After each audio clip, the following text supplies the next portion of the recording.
First ally of gratitude is perspective.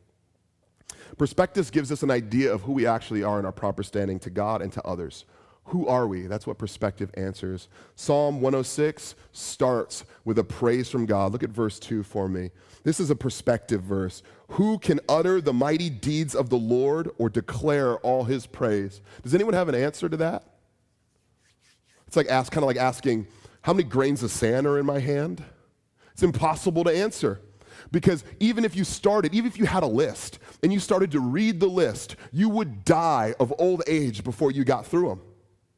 So this is not even physically possible. And the psalmist isn't writing this to actually make a physical point. He is saying it rhetorically, who can do that? Nobody. Who can? No one. The answer is nobody. No one can even rightly grasp all that God is himself and all that he wants to do, let alone the things he has already done. No one can rightly understand the greatness and the mercy of God. It's impossible. So, who are you to God? That's the question of perspective. Who am I to God? There was a guy named Job in the Bible.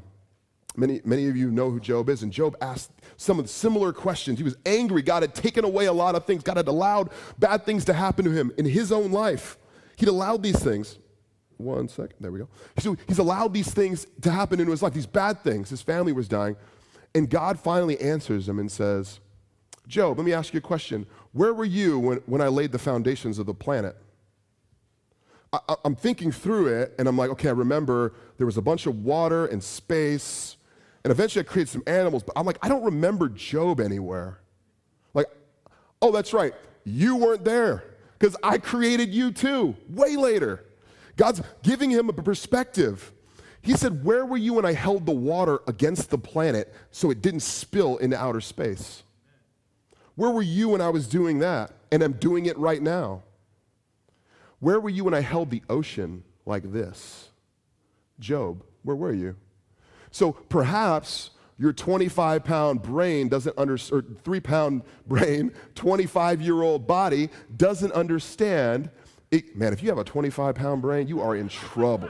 You are going to die soon, okay? You're going to glory, okay? Go be with Jesus.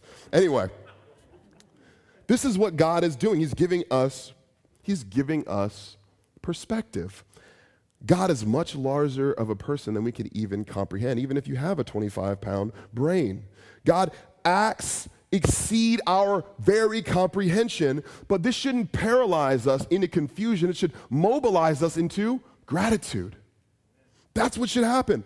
Thank you, God. And if you study God, you have an infinite subject. Man, if you think that you've got to the end because you read some book and you just have figured out God, I am so sorry to tell you that there are gazillions of books. There is 2,000 plus years of history with Jesus. There are all sorts of non-Christian, statistical, and archaeological, and psychological data points. There are eyewitnesses' accounts. There is so much around this character, Jesus. Your little brain has not at all figured it out, neither has mine. So, because one secular psychologist tells you one thing, that doesn't mean you figured it out. Perspective.